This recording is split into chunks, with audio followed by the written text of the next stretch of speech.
Às vezes saem umas notícias pequenas que a gente distraído pode nem reparar que são importantes. Saíram, por exemplo, essa semana, umas 2 ou 3 notas sobre o namoro de Sérgio Moro e de Luiz Henrique Mandetta, o ex-ministro da Saúde. Eles falam de uma chapa presidente. Tem briga para definir quem é o vice, tá? Noutra ponta, o Planalto tomou uma surra essa semana na votação do Fundo de Manutenção do Desenvolvimento da Educação Básica, o Fundeb. Essa era notícia grande, claro. Mas a consequência foi outra noticiazinha. A deputada Bia Kicis, uma bolsonarista de primeira hora, perdeu o cargo de vice-líder do governo no Congresso. Nessa atuada, o Centrão já está de olho no cargo do líder, que é outro bolsonarista raiz, o Major Vitor Hugo. A gente tem até coisas que são não notícias e, por isso mesmo, são importantes. Quando foi a última vez que algum olavista foi às redes sociais reclamar do governo? Tem uns dias, hein? Pois é, perderam várias e estão quietinhos. Agora mistura isso com outra notícia grande. A notícia de que a segunda mulher do presidente, Jair Bolsonaro, deixou o casamento com não um, não 2, mas 14 imóveis. Para não falar que o próprio Bolsonaro está quieto e não arma uma confusão faz mais de mês. Sabe como é que todas essas peças se encaixam? É simples. Quem era forte agora é fraco. Quem é fraco agora é forte. E o governo está sendo todo redesenhado. E isso muda tudo. Eu explico. Meu nome é Pedro Doria, sou editor do Meio. E esse é o ponto de partida.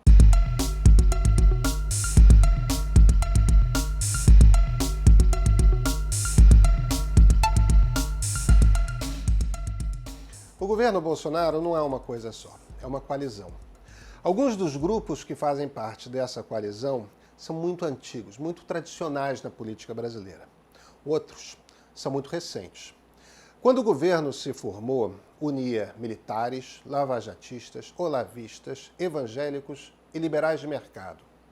Os olavistas sempre fizeram o papel de animadores de torcida. São eles que têm a manha das redes sociais e pelo seu radicalismo mesmo, né, eles mantêm a conversa sempre muito agitada.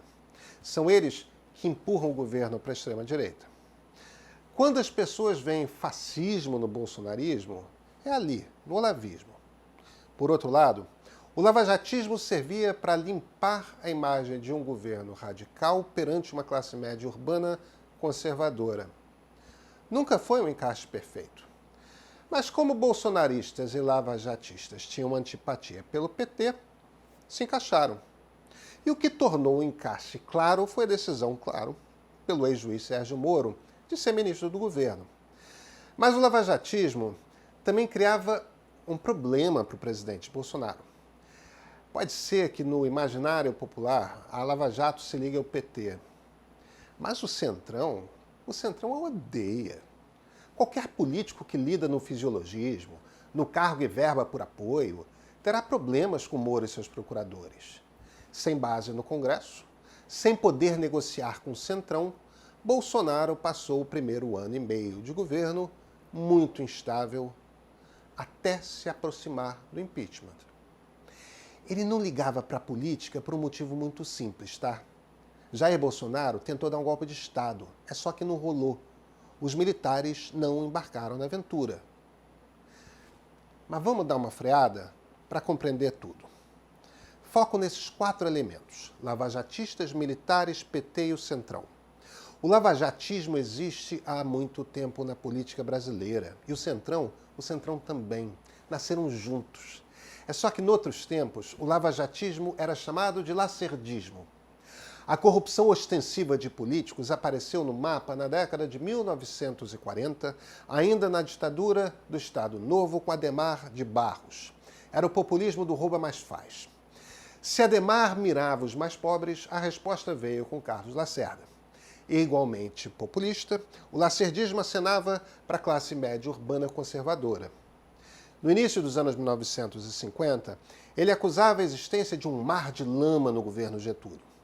O lacerdismo é um truque, claro. A corrupção ostensiva de políticos que ocorre no Brasil é mostra de um sistema que beneficia com impunidade quem tem poder Mas resolvida a corrupção, o Brasil não fica resolvido. Os problemas são muito mais profundos. O lavajatismo é o lacerdismo, mesma coisa. Um conservadorismo voltado para as classes médias urbanas. O ex-juiz Sérgio Moro, sem faro político, ficou muito mais tempo do que era sustentável no governo. Sua marca é anticorrupção. Os Bolsonaro são lama pura. Já estava óbvio que as duas imagens eram incompatíveis e que ou o rompimento via ou mudava. Não é que um seja bom e o outro ruim. Vamos encontrar gente que critica ambos, que adora ambos, que prefere um ou outro. O importante aqui é o paralelo. É o que a história ensina. Carlos Lacerda era contra Getúlio, seu PTB, mas era também contra as práticas daquele fisiologismo político que se consolidava cercado de corrupção ostensiva. Era anti-Ademar. Ora, o lavajatismo é antipetista, mas é também anti-centrão. Percebem que se trata do mesmo espírito, da mesma mecânica? Pois é. Esses encontros tendem a se repetir na política. Mas isso traz consequências.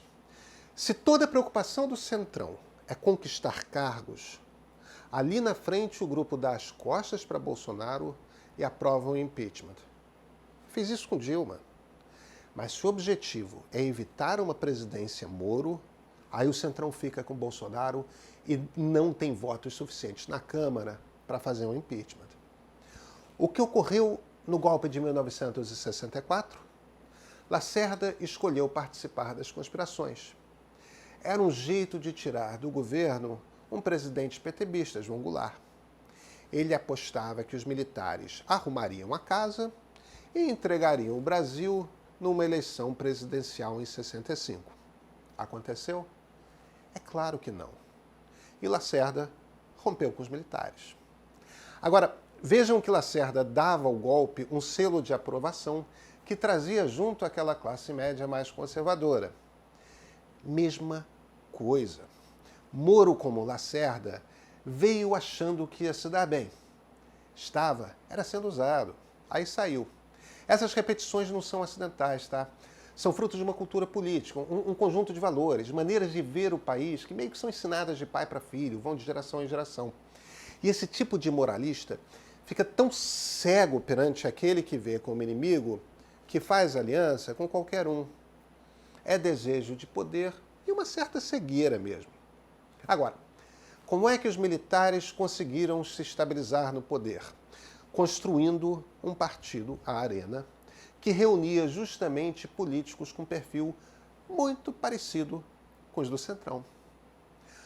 Com o lacerdismo lavajatista fora, estamos vendo exatamente essa aliança se formar. Militares e o Centrão mandam no governo e estão produzindo estabilidade. Bolsonaro calou a boca e deixou a velha máquina começar a agir. O mapa das relações apenas se repete. Agora, nem tudo tem encaixe, claro. Nós não vivemos ciclos eternos. Os olavistas, por exemplo, eles são um grupo novo. Eles têm muitas semelhanças, se a gente for passado, com os integralistas, mas essa turma tinha sumido do mapa político brasileiro em 1938. Então vamos voltar ao noticiário. Essa direita lacerdista está tentando se organizar. Mandetta, Moro, de repente um João Dória, oscilam ali entre a centro-direita e estão procurando um caminho. Essa turma está fora do governo Bolsonaro. E, com rachadinhas e imóveis pagos em dinheiro vivo, Bolsonaro está se sentindo em casa com o Centrão.